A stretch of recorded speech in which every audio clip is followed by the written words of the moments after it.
विद्यार्थियों नमस्कार। हमने पिछली क्लास में समास और उसके भेदों की संक्षिप्त जानकारी ली थी। समास किसे कहते हैं, समस्त पद किसे कहते हैं, समास विग्रह किसे कहते हैं और तत्पुरुष समास के भेदों को हमने उस क्लास में अच्छे से पढ़ा था। आज हम समास के अन्य भेदों को पढ़ने के लिए जा रहे हैं। देखिए, सबसे पहले फिर से एक बार दोहरान कर देते हैं कि समास की 6 भेद होते हैं। 6 भेद में से हमने तत्पुरुष समास को पहले इसलिए लिया था जिससे उसके अन्य भेदों को हम अच्छे से पढ़ सकें। यहाँ पे फिर से दोहरान कर लेते हैं। तत्पुरुष समास जिसका उत्तर पद प्रधान हो, जिसमें कारक चिन्हों का लोप हो जाता हो, यानी कि तत्पुरुष समास वह समास होता है जिसका उत्तर पद यानी कि दूसरा पद, बाद वाला पद प्रधान होता है और जिसमें कारक चिन्हों का लोप हो जाता है। कारक चिन्ह आपने देखे थे इसके 6 भेद में कर्म तत्पुरुष, करण तत्पुरुष, संप्रदान तत्पुरुष, अपादान तत्पुरुष, संबंध तत्पुरुष और अधिकरण तत्पुरुष। इसको हमने अच्छे से पढ़ लिया था। अब आज हम अन्य भेदों को पढ़ने जा रहे हैं और इसमें दूसरा भेद हमने लिया है अव्ययी भाव समास। अव्ययी भाव समास जिस समास का पहला पद अव्यय हो। यहाँ नाम से ही हमें पता चल रहा है अव्ययी भाव समास, यानी जिस समास का पहला पद अव्यय। अव्यय यानी अविकारी, आप पढ़ते आए हैं, ये हम व्याकरण में अव्यय अलग से पढ़ते हैं। तो जिसमें पहला पद अव्यय होता है और पहला पद अव्यय होने से पूरा समस्त पद जो हम बनाते हैं, समस्त पद भी अव्यय बन जाता है, हो जाता है। तो यहाँ पर हमने उदाहरण लिया है, जैसे प्रत्येक गली को जब हम समासिक पद बनाएंगे तो गली गली का समासिक पद हो जाएगा यहाँ पर प्रत्येक गली। नहीं, प्रत्येक गली, एक एक गली को हम प्रत्येक गली कहते हैं। तो जब समासिक पद बनाएंगे तो वो गली गली हो जाएगा। समस्त पद क्या बनेगा इसका? गली गली। ऐसी शक्ति के अनुसार इसका समासिक पद बन जाएगा यथाशक्ति, यानी विग्रह है और इसका समासिक पद होगा यथाशक्ति। ऐसे ही नियम के अनुसार यानी यथा नियम। इसके अलावा भी बहुत सारे उदाहरण होते हैं, जैसे यथा संभव, जो संभव हो। ऐसे ही प्रत्येक दिन प्रतिदिन हो जाता है, प्रत्येक वर्ष प्रतिवर्ष हो जाता है। तो ये सारे किसके उदाहरण हैं? अव्ययी भाव समास के। तो आपने देखा कि जिसका पहला पद अव्यय होता है और अव्यय होने के कारण उसका समासिक पद भी यानी समासिक शब्द भी अव्यय हो जाता है। अब इसके बाद हम पढ़ने जा रहे हैं कर्मधारय समास। कर्मधारय समास में आपको ध्यान रखना है जिस समास में पहला पद उपमेय या विशेषण हो। उपमेय और उपमान आप अलंकार में पढ़ते हैं, उपमा अलंकार में पढ़ते हैं। तो यहाँ भी जिसका पहला पद उपमेय हो और या फिर विशेषण हो और दूसरा पद इसका उपमान या फिर विशेष्य हो। जैसे प्रधान है जो अध्यापक, प्रधानाध्यापक, यहाँ पर आप देख रहे हैं या तो पहला पद विशेषण होता है या पहला पद उपमेय होता है और दूसरा पद या तो विशेष्य होता है या फिर उपमान होता है। तो जब हम इससे समासिक पद बनाएंगे तो आप देख रहे हैं प्रधान है जो अध्यापक, प्रधानाध्यापक हो गया। महान आत्मा या फिर महान है जो आत्मा, महात्मा।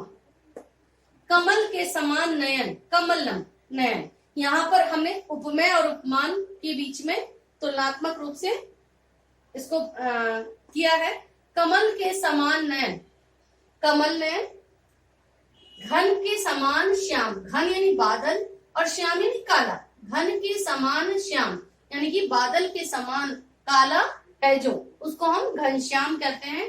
तो इस तरह से आपने देखा कि कर्मधारय समास में उपमेय या उपमान होते हैं दोनों पद, या फिर विशेषण और विशेष्य होते हैं। लेकिन यहाँ एक चीज हमें ध्यान रखना है, क्योंकि कई शब्द ऐसे होते हैं समासिक शब्द जो कर्मधारय के भी उदाहरण होते हैं और बहुब्रीहि के भी उदाहरण होते हैं, लेकिन उनके विग्रह से हम पता लगाते हैं या विग्रह करते हैं, उससे वो साफ हो जाता है कि उदाहरण किसका है, बहुब्रीहि का है या कर्मधारय का है।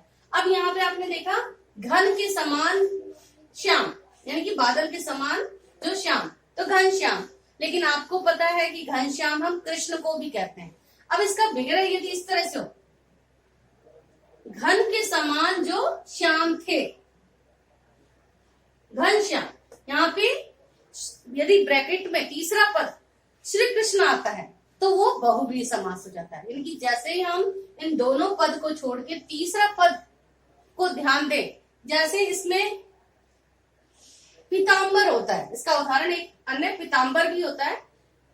तो पीला है जो वस्त्र, अंबर यानी वस्त्र, पीला है जो अंबर, तो वो कर्मधारय समास का उदाहरण होता है। लेकिन यदि उसका विग्रह हम इस तरह करते हैं, पीले हैं अंबर जिसके, तो ब्रैकेट में आ जाएगा विष्णु, यानी कि विष्णु तीसरा पद हो गया और इसलिए यहाँ पर बहुव्रीहि समास का उदाहरण हो जाता है। तो कर्मधारय में आपको ध्यान रखना है विग्रह के अनुसार कि ये कर्मधारय है या फिर बहुव्रीहि का। बहुत कम ऐसे शब्द होते हैं, और अन्यथा आपको ध्यान रखना है कि जिसमें उपमेय और उपमान का संबंध हो, और या फिर जिसमें विशेषण और विशेष्य का संबंध हो, तो वहां कर्मधारय समास होता है।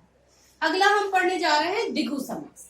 द्विगु, यहाँ पर द्विगु समास में आपको ध्यान रखना है कि जिसके पूर्व पद में संख्यावाची शब्द होता है।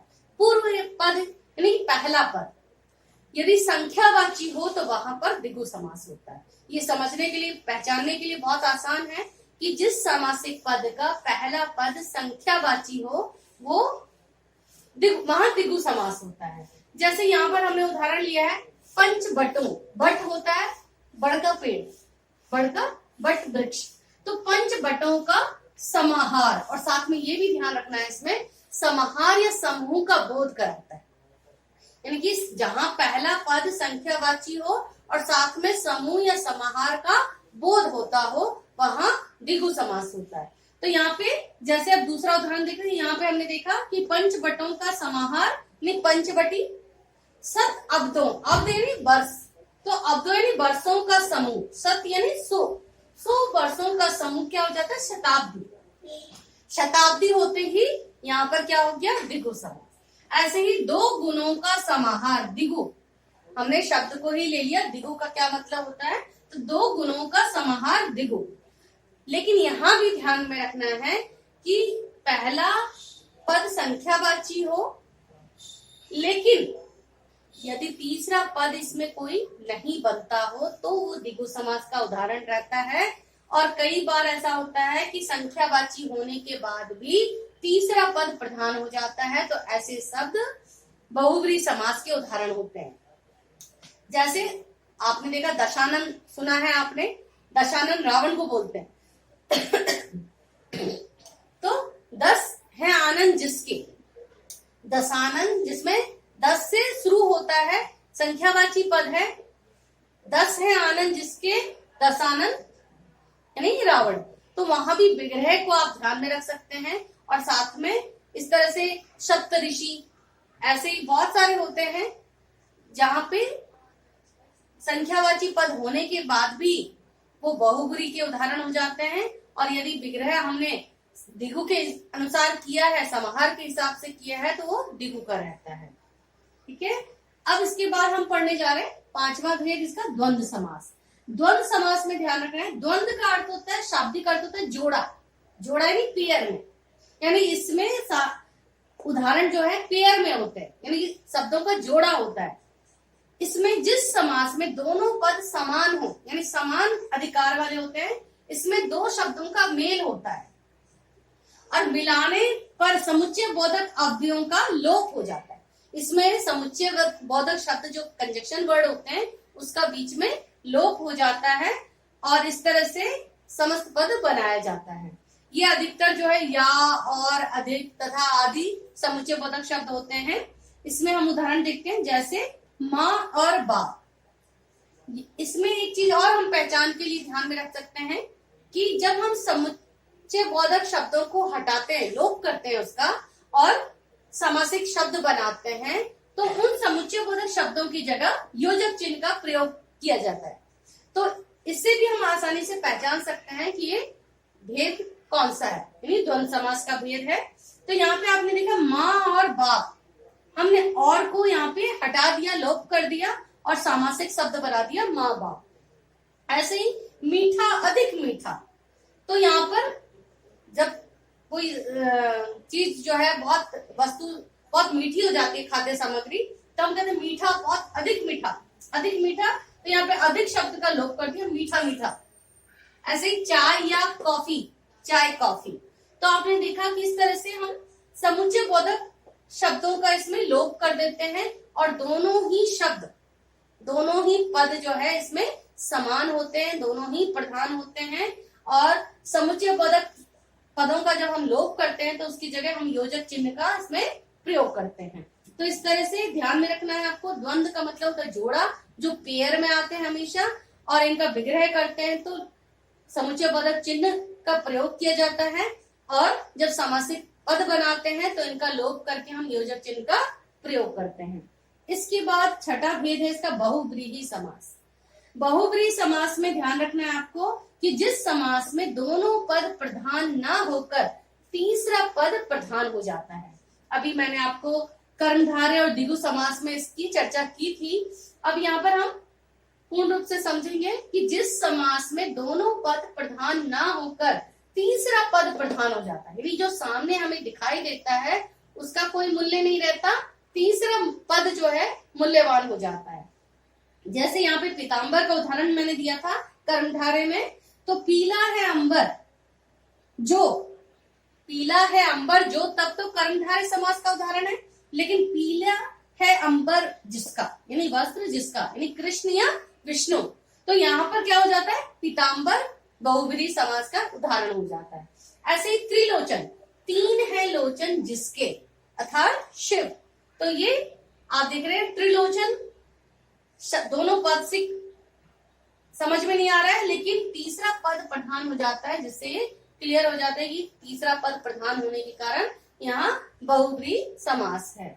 ऐसे ही निशाचर, निशा में चलता है जो, निशा यानी रात्रि, निशा में चलता है जो, यानी राक्षस या निशाचर। लंबा, लंबोदर है, लंबा है उदर जिसका, यानी गणेश।